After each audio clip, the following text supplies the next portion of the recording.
Good evening, everybody.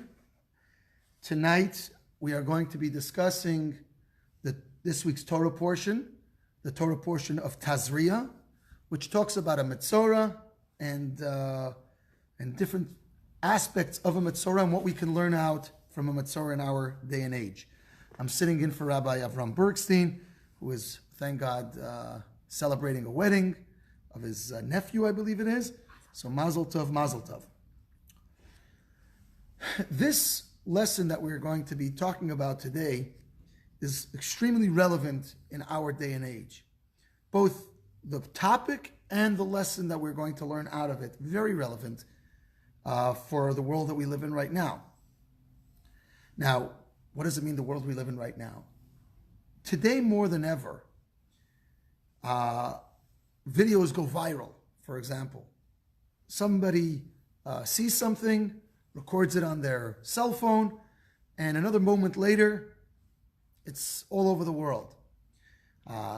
Somebody tweets something out, and the whole world knows about it instantaneously.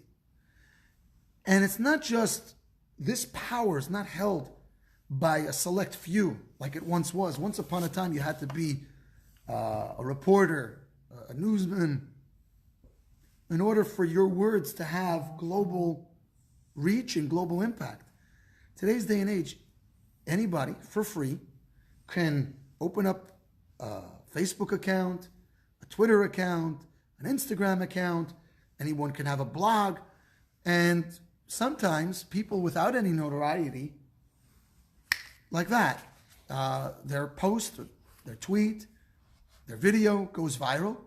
And so their words and their videos and their opinions can go all over the world. And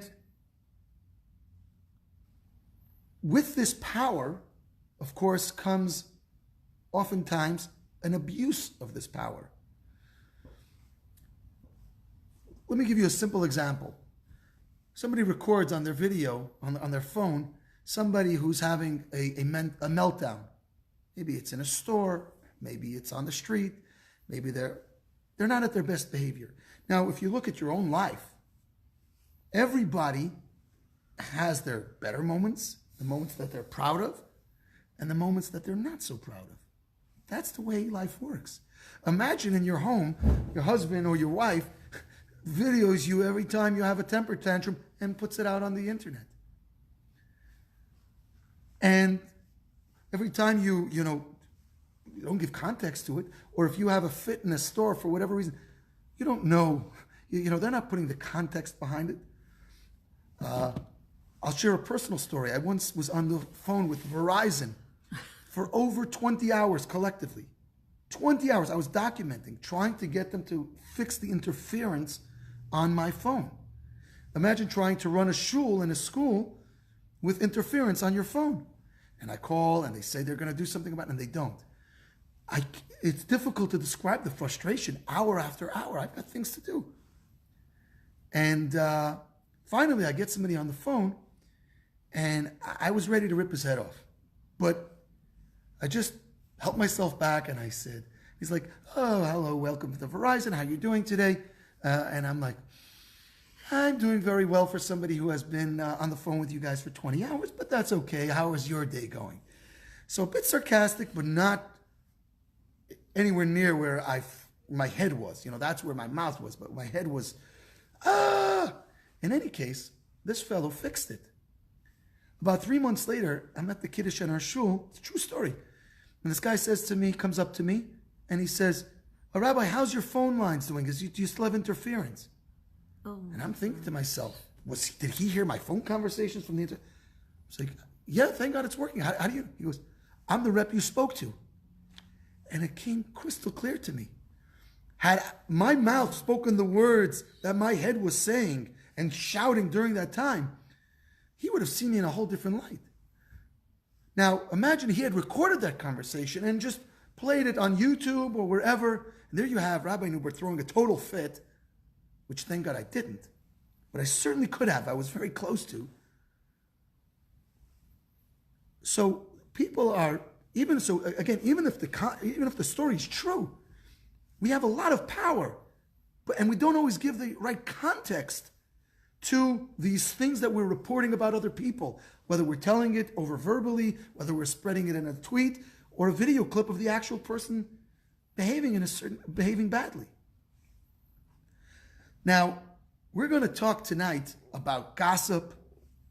We're going to talk tonight about what the remedy of gossip is. And as I said before, these lessons are truly lessons that are applicable now, not just like ever, but more than ever. Okay, let's go to text number 1. I'm just going to read in the English, I guess. Thank you. We'll save everyone the time here. And God spoke to Moses and Aaron, saying, if a man has a se'es, or a sapachas, or a baheris on the skin of his flesh, and it forms a lesion of tsaras on the skin of his flesh, he shall be brought to Aaron the Kohen, or to one of his sons the Kohanim. So these psukim start off with the 3 general types of skin lesions. One is called a se'es, the other is a sapachas, and a baheres. These are 3 different types of maladies, skin eruptions, lesions that are all collectively known as tsaras, 3 different styles. Now, the Kohen shall look at the lesion on the skin of his flesh, and if here in the lesion has turned white, and the appearance of the lesion is deeper than the skin of his flesh, it is a lesion of tsaras. When the Kohen sees this, he shall pronounce him tamei, unclean, ritually impure. So, in short, these verses here, which are from this week's Torah portion, discuss 3 different types of lesions, all representing tsaras. They're different forms of tsaras. Now, the actual laws of tsaras, it's based on how deep the color is, how white, how green, how yellow. They're very, very complicated. And so it is not going to be our mission of tonight's course to explain these laws. They're super complex. They're one of the most difficult areas, one of the most difficult areas of Jewish law. And the truth of the matter is, a person can only rule on it if they have learned from their rabbi, who has learned from their rabbi, all the way up to Moshe on Mount Sinai. So there is no one today who is authorized to actually rule on these laws here. They're very complex, subjective, based on colorings, etc., and shades, and so on and so forth. But these are the laws. So,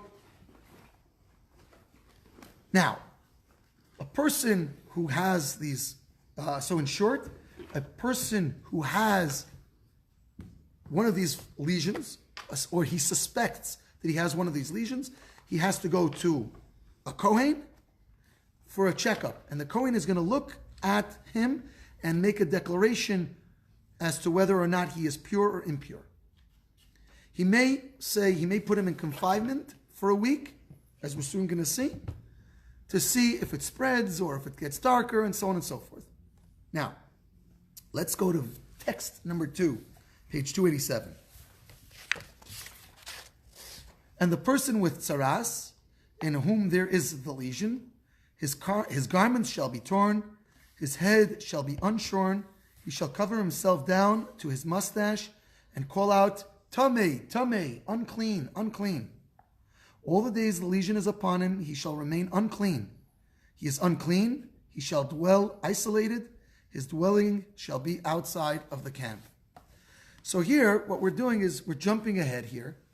Before we said that if a person suspects that he has one of these, that one of the lesions that he has, or one of the markings that he has on his body, if he suspects that it's tsaras, he goes to the Kohen.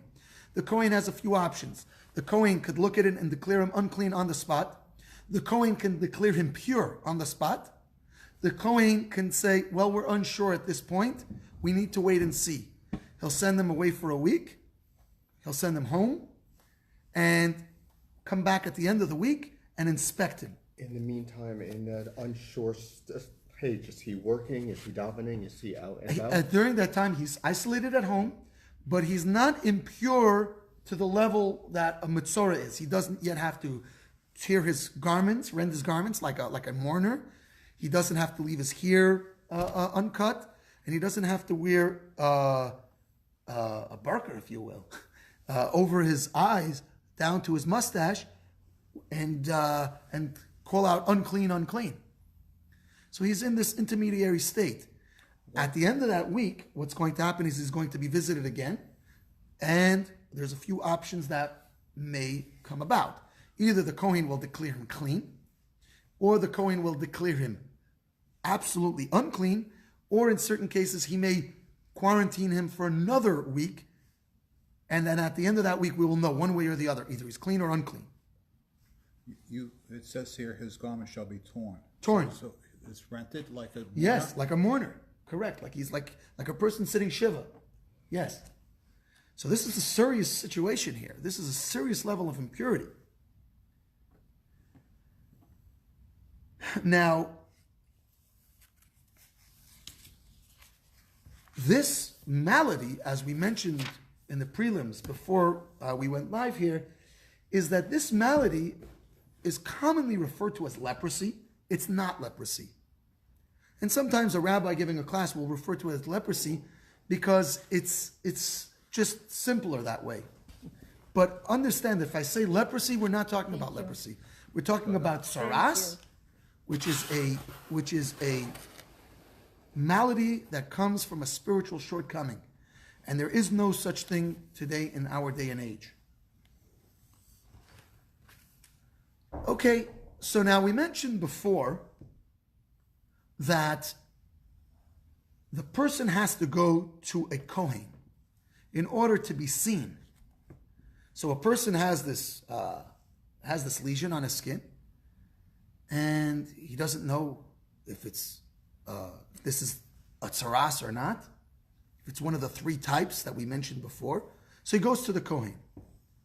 Now, in the next text, we're going to try to understand what exactly the role of the Kohen is here. What are we going to a Kohen for? Could somebody else act like a Kohen and see the blemish and see the lesion? So let's read text number 3 and let's understand what exactly the role of the Kohen is. This is from Maimonides, which is Mishnah Torah, the Rambam. The great Rambam, we've all heard of him, correct? So the Rambam writes as follows in the laws of Tzaras. Anyone is acceptable to inspect blemishes. Before we said only a Kohen. But here the Rambam writes that anybody who is a professional at seeing blemishes and making determinations, any such person is acceptable to see the blemish. Despite the fact that everyone is acceptable to assess blemishes, the designation of a person as impure or pure is dependent on the priest. So this means, what is implied? If there is a priest who does not know how to assess blemishes, a sage should observe them and instruct him. Say to the person, you are tameh, you are impure. And the priest says, you are impure. Or he says, say you are pure. And the priest says, you are pure. Or he can say, as we explained before, there's another option, isolate him. And he isolates him. The pronouncement must be made by a priest because the verse states, their statements will determine every quarrel and every blemish. Even if a priest is a minor or intellectually or emotionally incapable, the sage instructs him and he declares the person definitively impure, or releases him from the inspection process, or he isolates him. This is incredible. So you have that now. What? It's basically same thing now. That just somebody on status, like for instance, in an ER now, you could be standing around a body for hours. It's when the doctor comes and pronounces them the person dead. That's the time of death when the doctor Well, gets that there. makes a lot That more could be sense. 4 hours That makes a after lot he's more been sense than dead. what we're describing here. And I'll It's only explain to you why. somebody of that status that makes it such. Well, I'll explain to you why that is. I love that example, and because that is going to explain the absurdity of what's going on here when we compare it, and it will lead us to more questions, which will lead us to more answers. So let's look at this for a moment here. What did you just say? You just said that's comparable to a doctor Pronouncing the attending, the body. whereas the person the person beneath them, whether it's a nurse or it's a resident, They have to stay intubated. They have to stay hooked up to everything until the doctor shows up. You see, that makes a lot of sense. Why? Because the doctor, ostensibly, is the professional here, and the person, the nurse or whomever else, the nurse's assistant or a room full of people. whatever it is, the room full of people, they have not yet reached, at least on paper, the level of the doctor. It's not their signature. It's not their signature. They're not in charge. Here, what we're saying is the person with the knowledge could be anybody. It doesn't have to be a Kohen. The Kohen could be a little child. The Kohen could be an imbecile or an emotionally incapable person. And they're the one who has to make the declaration. In the case of the doctor, it's because they're supposedly the professional here, more professional and more expert than everyone else in the room. Here we're saying clearly that the Kohen is not perhaps the expert. It could be even a person who's intellectually compromised. And yet, we need him to be the one to make the declaration. So it's imagine, let's use the example of an ER. You have professionals there. You have the doctor, the nurses, the nurse practitioners, and so on and so forth. And we're waiting for determination, but we have to get the window washer from outside, get him down from his perch to come in and make the declaration. Oh yeah, let's hook him up, or let's he's dead, or it doesn't make any sense. He doesn't know. What does he know about anything? And here the Rambam is clearly stating that the person doesn't have to know any laws in regards to being a Mitzorah or not. He doesn't have to have this expertise. Earlier we mentioned that in order to rule on these laws, you have to have an unbroken chain of tradition all the way up to Moses. You can't read about this in books. You can't look at color charts. You have to have an unbroken transmission all the way to Moses. Because this is very, very difficult and complex ideas that are subject to different lights and so on and so. This is high-level stuff. But that's the spirituality part of it. I mean, it's so. But what do we need a Kohen for? Like We're going to talk about that soon. That died at night. I called Brooklyn Pinchas Handel, and he guided me through the whole program. Now try to take him off the bed, put him on the floor. Now, if possible, let only Jews be around him, because that's a different level already. That's what we're not saying a here, anymore. but what we're saying here is, imagine we have to say we can't declare him dead. You're a doctor. This is a nurse. This is a professional. You can't. None of these people. We have to go get somebody who happens to be a Kohen to come and say, okay, make the declaration. That's their birthright, and that's well, we're going to find out why. Just why that is their birthright, and what's going on here. But on the surface, it absolutely makes no sense. Because so much of this other Jew stuff does, right? When a person who contracted tsaras is healed, either after isolation or after having been deemed definitively impure, he remains impure for several years even, until a priest tells him, you are pure. So even if the professionals tell him, let's say they lived in a town where there were no priests, there were no Kohanim, and a panel of experts, not just one, but a panel of experts live there, and they say, oh yeah, he's pure, he's healed. He will remain impure until what? Until such a time as the Kohen comes and says, you're pure. The power is in the Kohen's mouth. So notwithstanding the fact that there's indisputable evidence based on the consensus of maybe one sage or many sages that declare him pure or impure, nothing can happen without the mouth of the Kohen. Doesn't matter the fact that we all know what's going on here, doesn't help.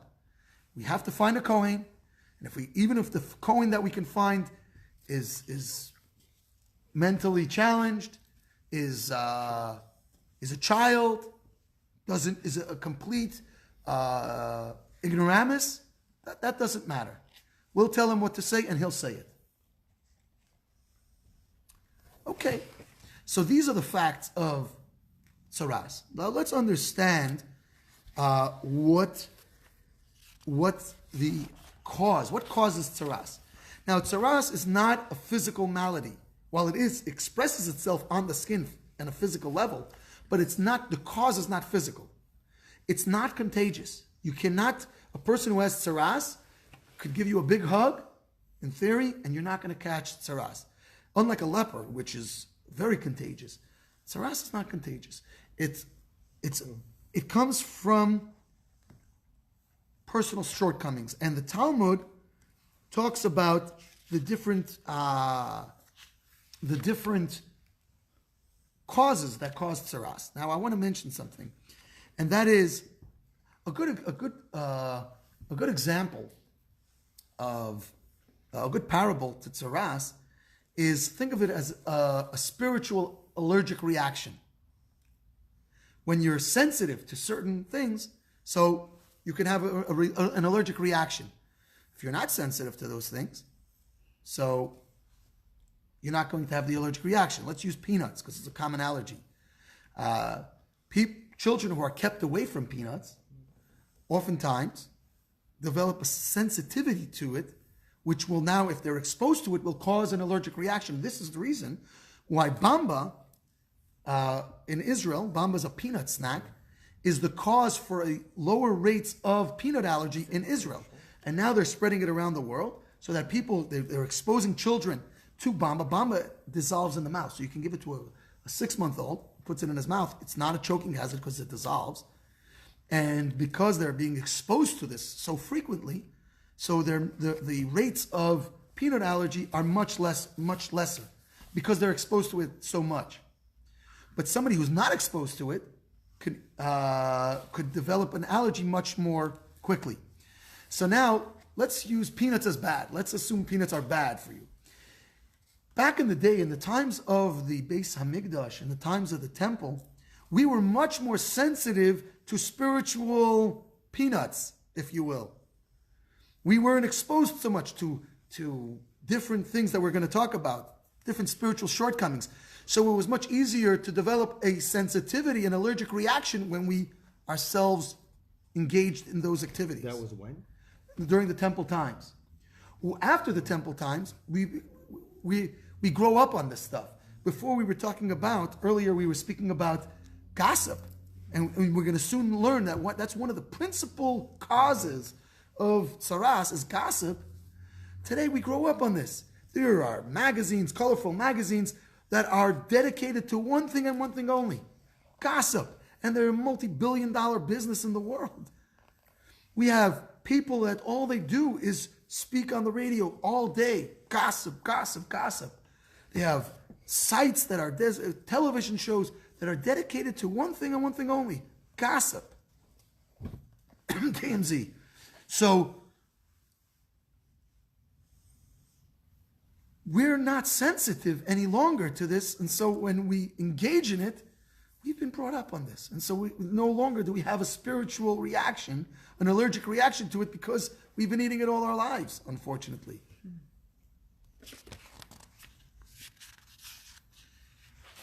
So let's look at text number 4. Further did Rabbi Yonasan say in the name of Rabbi Yosef ben Zimri, anyone who bears evil tales will be visited by the plague of leprosy. Again, tsaras. As it is said, he who slanders his neighbor in secret, as asmis I will destroy. And there it is written, latzmisus, which is translated as permanently or perpetually. We have learned in the Mishnah, the leper that is held in limbo differs from the leper that is certified tameh, only in the respect of unkempt hair and rent garments. Reish Lakish said, what is the meaning of the verse, this shall be the law of the leper? It means, in the Hebrew, zeis teres hametzera, this shall be the law of him who brings up the evil name. Zeis Teres HaMitzora. Mitzora is a combination of the word Moitzi Shem Ra. It's an acronym for who brings up the evil name, which is the way we talk about slander. A person who slanders somebody else. Brings up an evil name for somebody else. So what these passages teach us here, what this text, this is from the Talmud, teach us is that the spiritual malady known as tsaras didn't come out of the thin air. It came from a person who spoke slanderously about somebody else.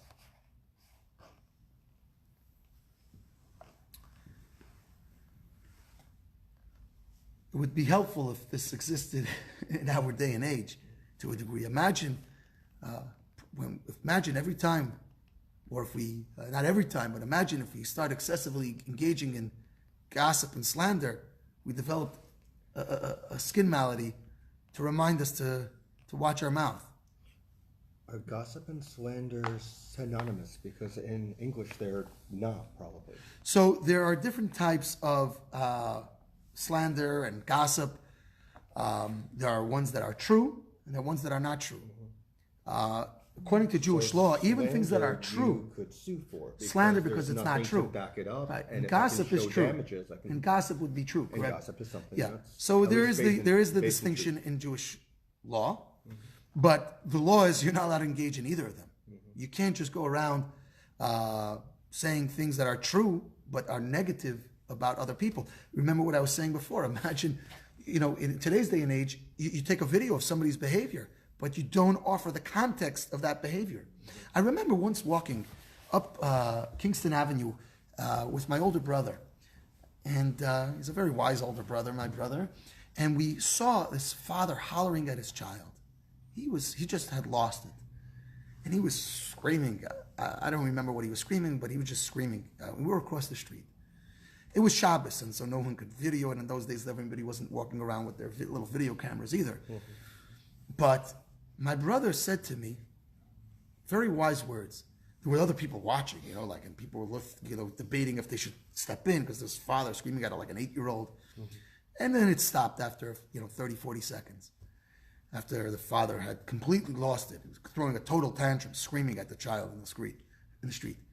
And my brother said to me, don't be quick to judge this father. You have no idea what preceded this hollering. You don't know if this child was poking at the father from 4 o'clock in the morning, one way or the other. You don't know.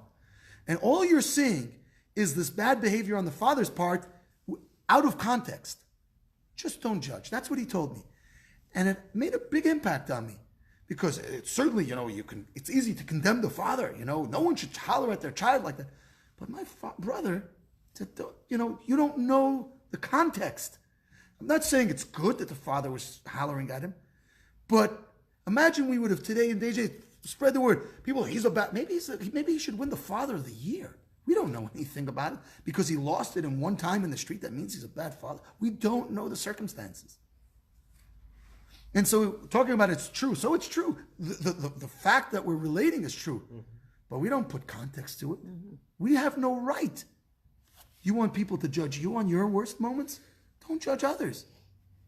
And so we don't have the right to spread words even when they're true. Okay. So text number 5. Why is the leper treated different? Such that about him the Torah prescribes, he shall dwell alone. Without the camp shall be his dwelling. He separated us, so the answer is as follows. And this is from the Talmud. He separated a husband from his wife, a man from his neighbor. Therefore, the Torah says he shall dwell alone. When you tell over slander or gossip, so now people want to disassociate themselves from people. If I go to your husband or I go to your wife and I say evil things about you, oh, you think your husband is such a great guy, blah, blah, blah, blah, blah, and now he becomes lessened in your eyes. And this creates a wedge in between. Or if you tell slander over to people, and now his friends see him in a different light, and that creates a wedge, you're creating separation between people. Better you should have kept your mouth shut. So, you created wedges, separations, distances between the person you gossiped about and others. The prescription for your healing requires you to be separated. It's tit for tat to a degree. You created separation, you're going to be separated. There is no other malady within Jewish law that requires a person to be outside of the camp. Now, imagine this, in the sojourn in the desert.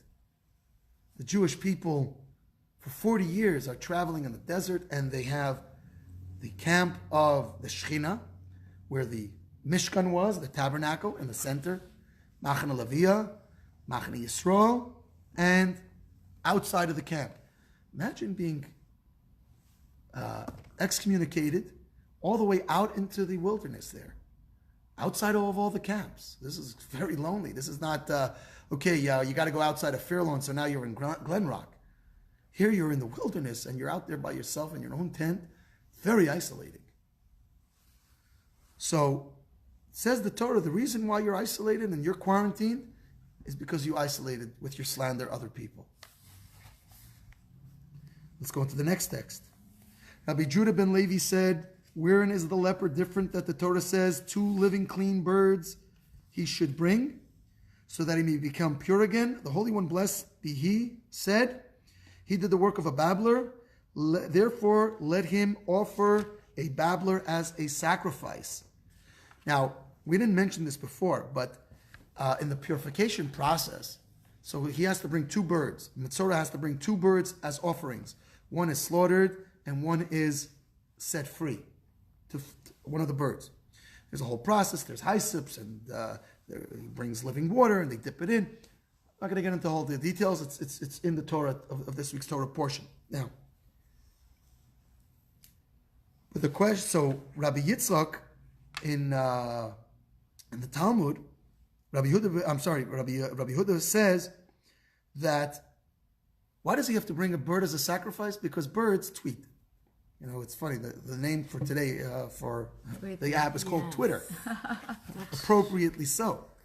Birds, they tweet. They gossip all around. They don't stop talking. Right? The Mishnah tells us, by the way, that if you want to become wise, be quiet and listen. Okay? You have 1 mouth and 2 ears. You should at least be listening twice as much as you're talking. So, appropriately so, he says it's appropriate that his purification process involves birds. One of these birds is because he talks too much, just like a bird, incessantly chirps.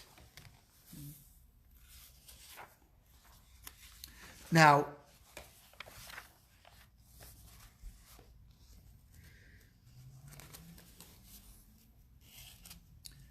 what we're going to be talking now in the next text is text 7a, and this is from the Kli Yakar, a famous commentary, lived from 1550 to 1619. Therefore, I have decided to explain the procedure of the Mitzorah on the basis of 3 sins of Lashon Hara: haughtiness and lust for wealth.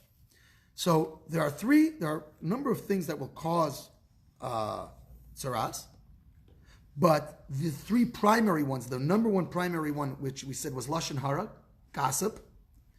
The second one is gaiva, haughtiness, a person who sees himself as a boastful person who sees himself higher than everybody else.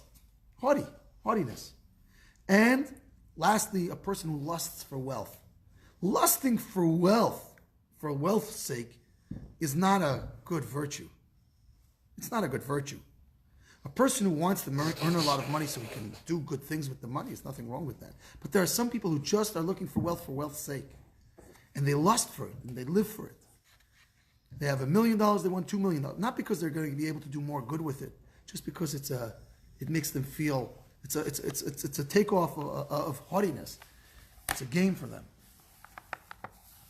Thus it states, a person will have a skin of se'es. Se'es implies a lesion that comes out of, I'm sorry, I skipped one. Thus it states, a person will have a skin of se'es. Se'es implies a raised lesion, which comes as a result of haughtiness. Or sapachas, which implies a peripheral lesion. This is the punishment for greed, for monetary possessions are peripheral to a person and do not become internalized like a character trait. As the Rambam writes, acquisitions of wisdom or strength become one with man, as opposed to wealth, which always stays peripheral. Or a beheres, which implies whitish in color.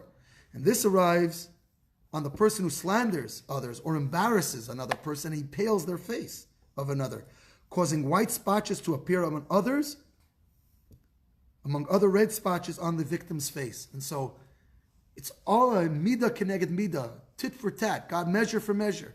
God is giving you a punishment unto that which you have afflicted. In this fashion, his face betrays a sin of lusting after wealth, haughtiness, or telling slander. The lesion draws out his sin to reveal it to others. This is why a person who is afflicted with tzaras is called a metzora. He's moitzira. He brings out the evil to the surface. He brings out a deficiency himself to the surface so that everybody can see it. The idea behind this is akin to what is stating regarding the Jews after they sinned after the golden calf, and Moses saw the nation was parua. They were exposed, like a stud who was stricken with tzaras. And so, again, this malady, known as tzaras, regardless of its cause, brings it to the surface. A person previously had this within himself, this negative trait that caused him to engage in these behaviors, and now it's there for everybody to see. It's on his skin, it's on his face.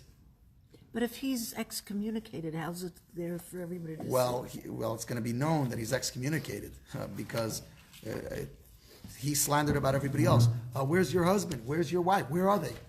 They're not here. Where are they? They're outside the camp.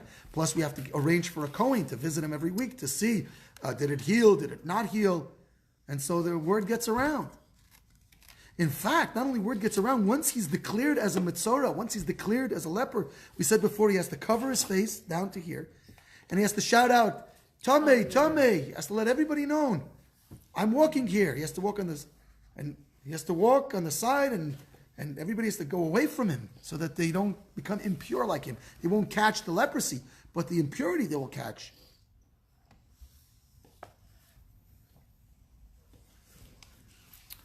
So now, we need to understand what the role of the Kohen is in this procedure.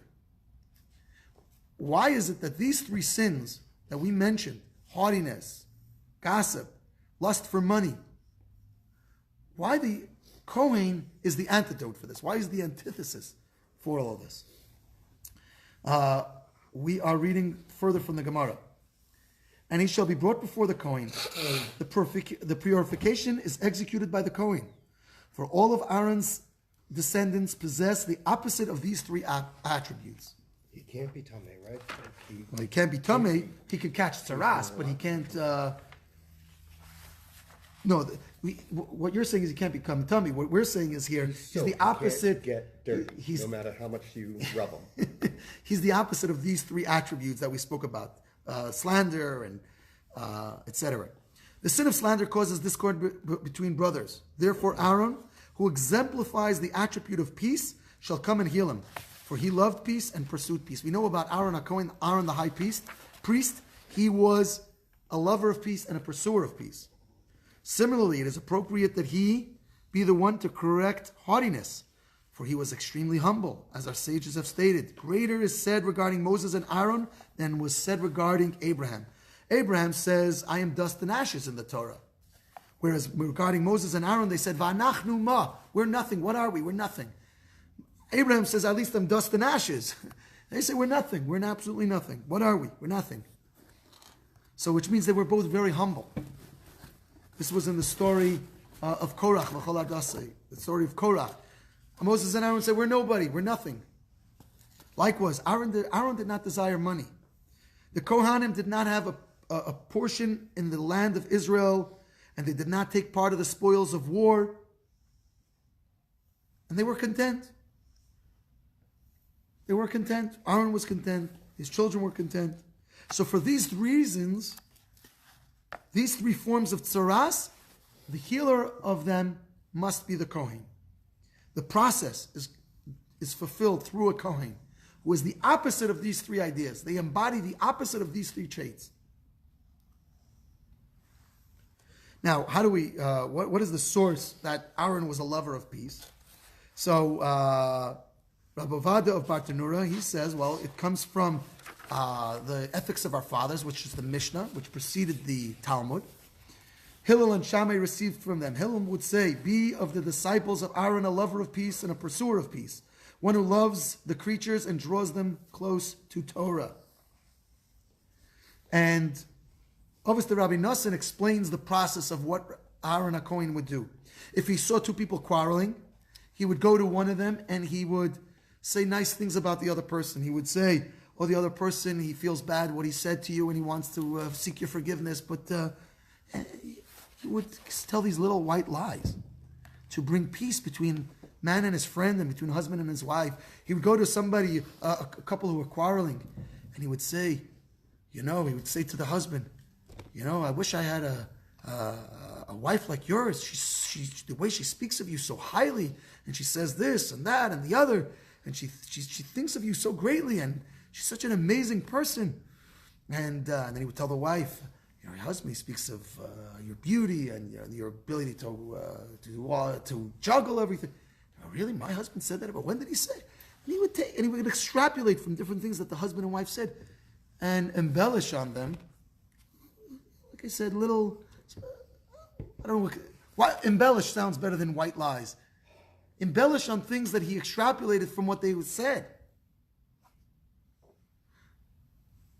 And, oh really? And then he would bring peace between husband and wife. See, he was not only a lover of peace, he was a pursuer of peace.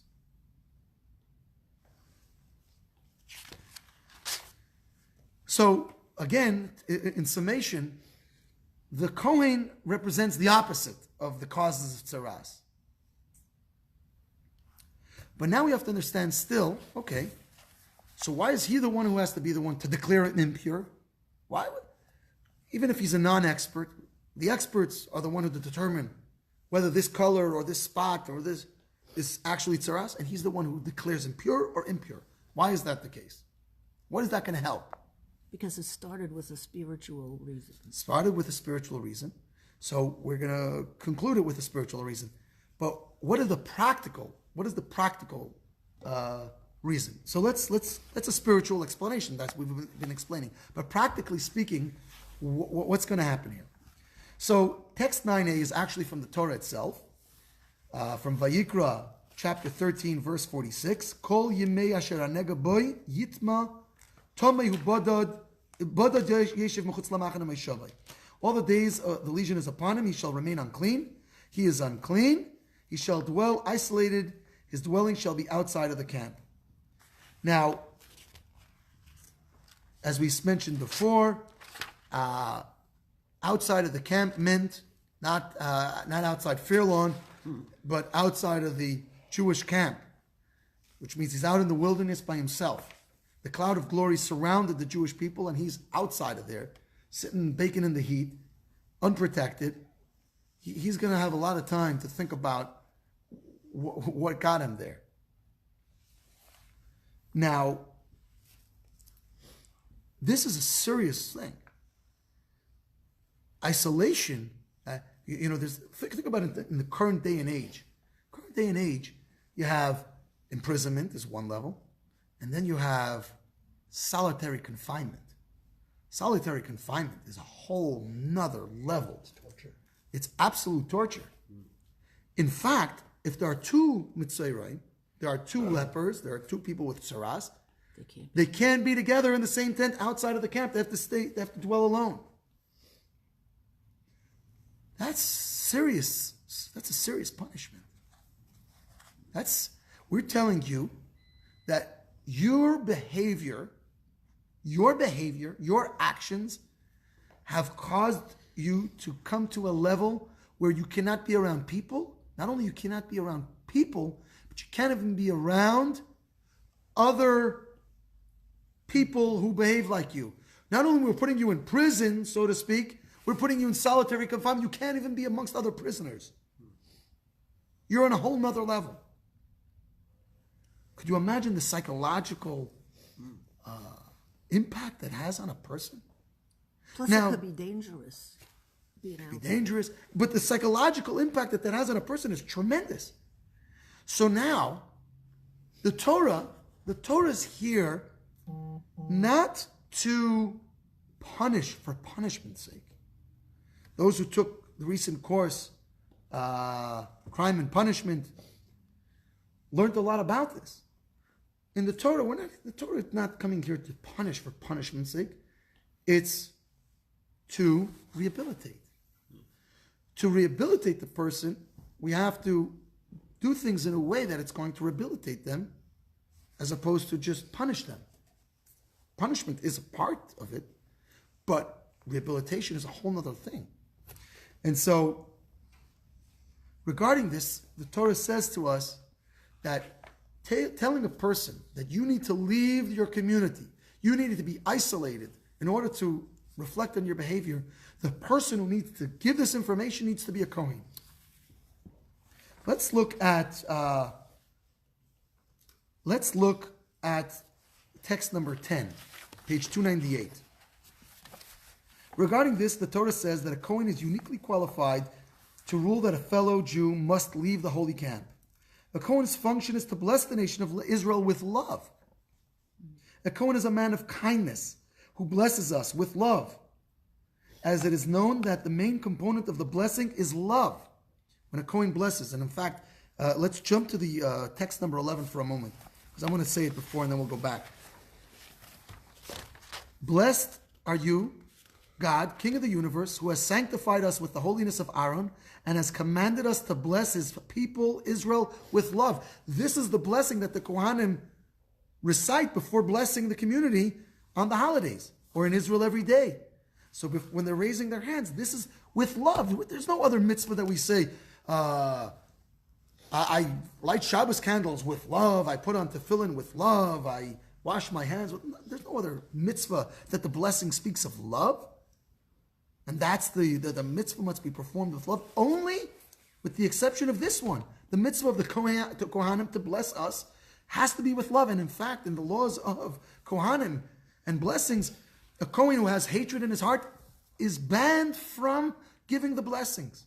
He must push away any animosity out of his heart. Why? Because this blessing only comes through love.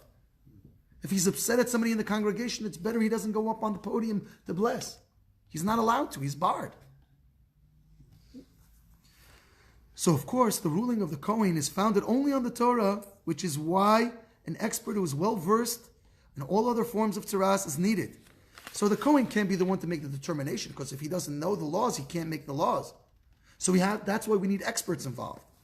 But, however, when it comes to actually carrying out the ruling, it must be in the hands of the Kohen, the person of love. Only he appreciates the full implications of what this means, and he will not spare any effort to re-examine the case in order to find an alternate ruling.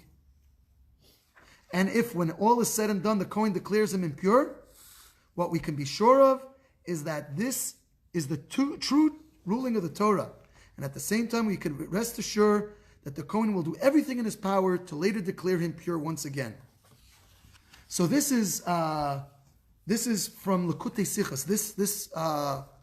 What we're reading now is from the Lubavitcher Rebbe in Likutei Sichos, volume 27, page 89 through 90.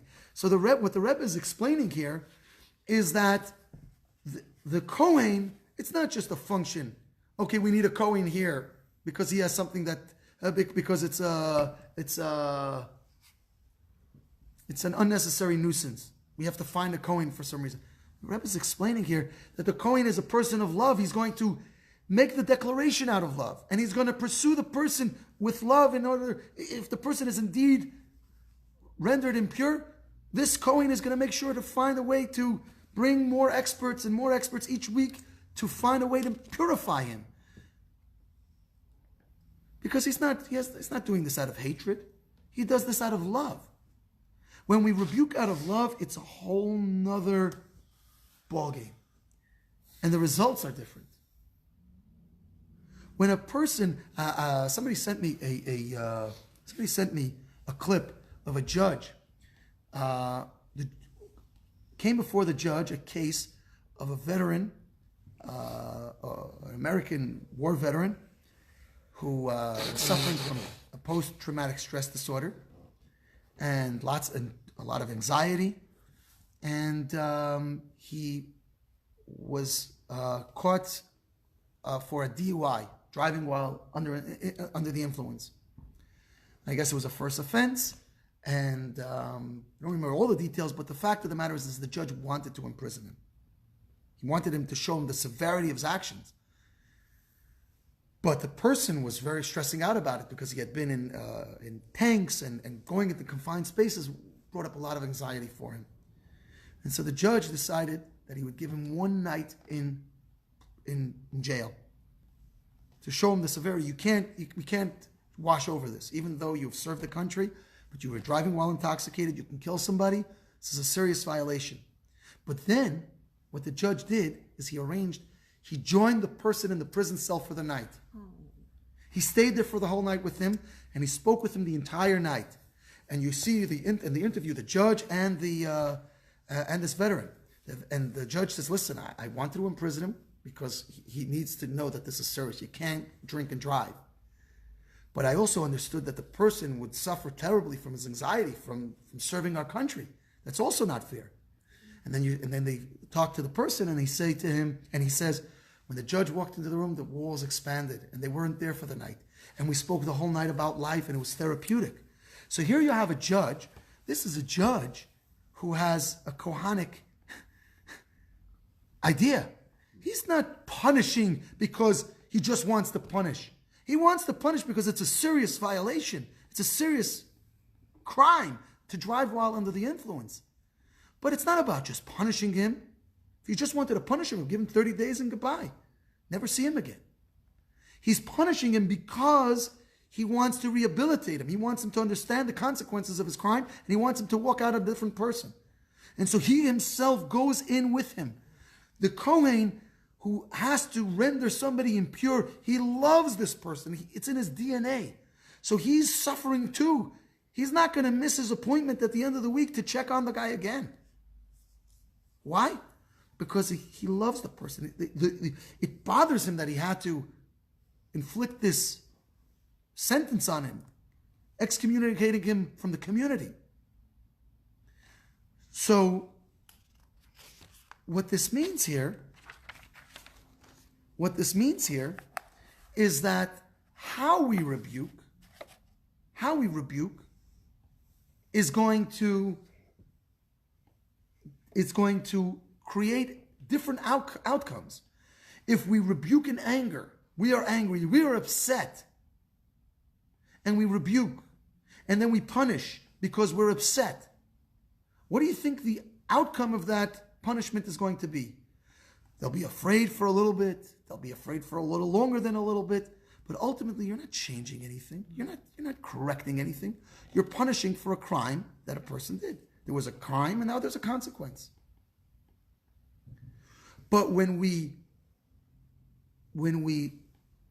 rebuke with love, when we punish with love, the outcome is likely to be very different. Let's read what it says in Hayom Yom from the Rebbe. Text 301. I'm sorry, page 301, text 14a. Hasidic doctrine demands that before reproving another, one must pare his own fingernails in order not to gash the other. The forces of evil seized by the fingernails. Every stab is klipa and sitra achra. The metaphor of fingernails is easy to understand. You can scratch into somebody and dig into somebody. What might be harmless or an innocent comment can become spiteful and hurtful. Whenever we reprove somebody else, we must take care that there's no sting to our words. So it's not that we shouldn't reprove. We have to make sure that we're not stinging the other person. Another entry of the Hayom Yom from the Rebbe. Text 14b. Any reproving that occurs at a farbrengen should only be such matters that will not cause any embarrassment whatsoever. This is the way it has always been. From the very beginning, a person would only reprove another with love and deep affection. A farbrengen is when Hasidim get together and we work in the art of bettering each other, but with love. If you're going to say, you did this and you behaved that way, and we cast accusations against each other, what's going to happen? We're each going to dig in and we're going to become defensive. That's not going to result in anybody improving themselves. But when we do it with love, and it's obvious that we're doing it with love and concern for the other, the person sees the concern. Let's go back to that example that I gave of the judge in that video clip. Google it. It's beautiful to see. A judge went in with the soldier, with the vet, into the jail himself. I think there's no greater demonstration that I'm here to punish you, to improve your ways, and to see what you have done wrong, but I want you to be better on the other side. I'm not punishing you because I have a black robe on and I have the power to punish you and I'm coming down on you hard just because I can. This judge obviously showed that he cared. And he cared about the feelings and the anxiety of this war veteran. When we reprove somebody else, whether it's a coworker, a family member, a spouse, ourselves, it's so important that we act in a way of love. Because when we do that, number one, the punishment is not so bad. Just like the fellow said, the wall's opened. He didn't have any anxiety there. Number one. And number two is that the result will be that you'll get something that you want, which is what? Which is improvement of the other person. Just putting somebody into solitary confinement can make him go crazy. You can go out of your mind. But the fact that he knows that people are looking out for his welfare and they love him and they're vested in him healing and invested in his healing, this in itself allows the person to see the wrong of his ways much easier. There's a little trick in reproaching somebody. A little trick, and I'll tell it to you. If you know somebody who needs to hear something, let's say they're a gossip teller, or let's say whatever it is, and anything. Instead of telling the person directly, you behave in such and such way and it's not appropriate, or don't talk to them about this whatsoever. Don't talk to them in terms of themselves. Talk to them about somebody else. You know what happens? They don't put up their defenses. Say, oh yeah, that's wrong. This person, they videoed somebody, let's use the example that we had said before. They videoed somebody, and their temper tantrum, and they spread it on the internet. Right? That's so wrong. But we're not talking about you. You did something that wasn't the same. It was a little bit different. Now it gives them food for thought, and they haven't put up their defenses. You go around it. When we come directly confront somebody and are harsh with them, the first thing they do is, it wasn't me, I didn't do it, it's not my fault, somebody else, and they blame. Defense. And then oftentimes they'll go on the offense. It's not me, it's you, and they dig in their heels.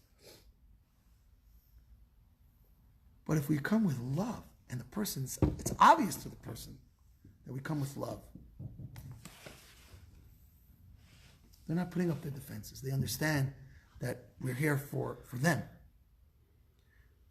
So God should bless us that we should have great relationships in our life and never have the need to rebuke. Although that's not very realistic for those of us who still have children at home, but sometimes you have to rebuke. But rebuke has to be done with love, has to be done with concern and affection. And when you do that, you'll get the results that you want. And if you don't, and if not, people will just dig their heels in, and you'll have the opposite of the result that you're looking for. Any questions? Which is pretty cool is that I thought by just for slander, by just full on excising anybody, right? Just send them far, far away. It's a punishment for sure, but it seems to not kind of jibe with so many other things on our theme that we're going to banish them and they're going to suffer, and it's a spiritual crime, but it's a man-to-man crime. And generally, if it's a crime man-to-man, you've got to solve it man-to-man, not man and God. That, let's say he slandered me or my business or my name or my practice. He's banished miles and miles away, but how does it help me? I'm still suffering. So very good question. But a person sitting alone, recognizing that not only it's obvious he's done something wrong, otherwise he wouldn't have gotten this spiritual malady known as tzaras. So now he could do two things. He could sit and dig his heels in, and he could stay there indefinitely. Okay, there's no time period. Every 7 days they'll check on him, bring him food or whatever, I guess. But you know, but it's like go to your room until you can figure out what you did wrong. You know, he has time to sit and think, who did I speak negatively about? And guess what? He's not going to heal until he comes to this realization. So when you come to that realization that you're not going to heal until you come to the realization, that's going to speed up the process. Does he then have to make some kind of a public? Well, he doesn't have to make anything public. Once I guess once like God knows the recesses of his heart. On page P24. God knows the recesses of his heart, and so once God recognizes that he feels bad for what he's done and has committed to repairing the damage that he's done, then he will be healed and he will have the opportunity to come back into the fold and repair with the people. Till he makes that declaration within his own mind, he's not going to have any healing. And so again, the process is up to you. It's very much like sometimes if a child in our preschool here, if a child is hurting other children. So one of the things, we remove them from the situation, and children who are of certain ages, you know, that they fully understand that what they've done is wrong. They're not allowed. They understand that they're not allowed to hurt their friends. So it's not a timeout. It's not a timeout. We say, we need you to tell us that. First, we make the child recognize that what they did was wrong, and then we say, we need you to tell us when you're ready to have happy hands and friendly hands. I don't know when you're ready to have friendlies. You tell us when you're ready to have friendlies. And what's amazing is that most of the time kids will say, oh, I'm ready. No, they're not ready. They'll stay aside and they'll think about it for a minute, 2, 3, 4, and then they'll say, I'm ready to have happy hands. I'm ready to be a good friend.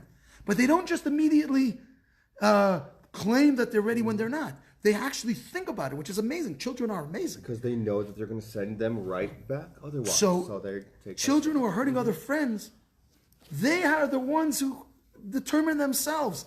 I'm ready now. I'm ready to be a good friend. I'm ready to use my hands for good purposes. And they say these words, believe me. I deal with this every day. I'm lucky. So really, it's a pleasure. It's a pleasure to work with the children. They're so honest. You know, an adult would say right away, oh, I'm ready. Oh, no, you're not. The children will be honest most of the time. And they'll tell you when they're ready, they've calmed down, and they're ready to go be a good friend. The same thing is those who are the people who have tzaras and they're out of the camp. Well, we'll know right away if you're being honest.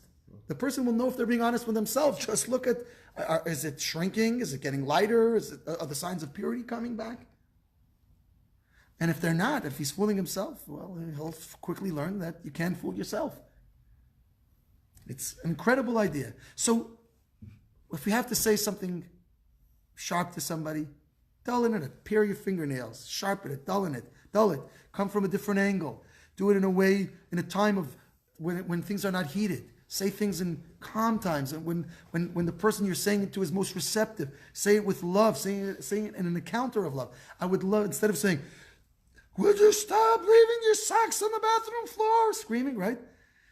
Catch them when they put the socks in the hamper and say, I love when you do that. I love when you clean up after yourself. It makes me feel good and respected. Thank you so much for doing that.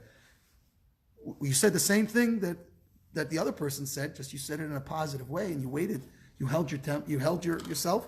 You said it in a way that's going to produce results you want. If you just nag and say, put your socks in the hamper, They see you as a nag, and you're likely not to get what you want. That's just the way it is. Come from a position of love. Let them know that you love them. Let them know that you're here and you're vested in them.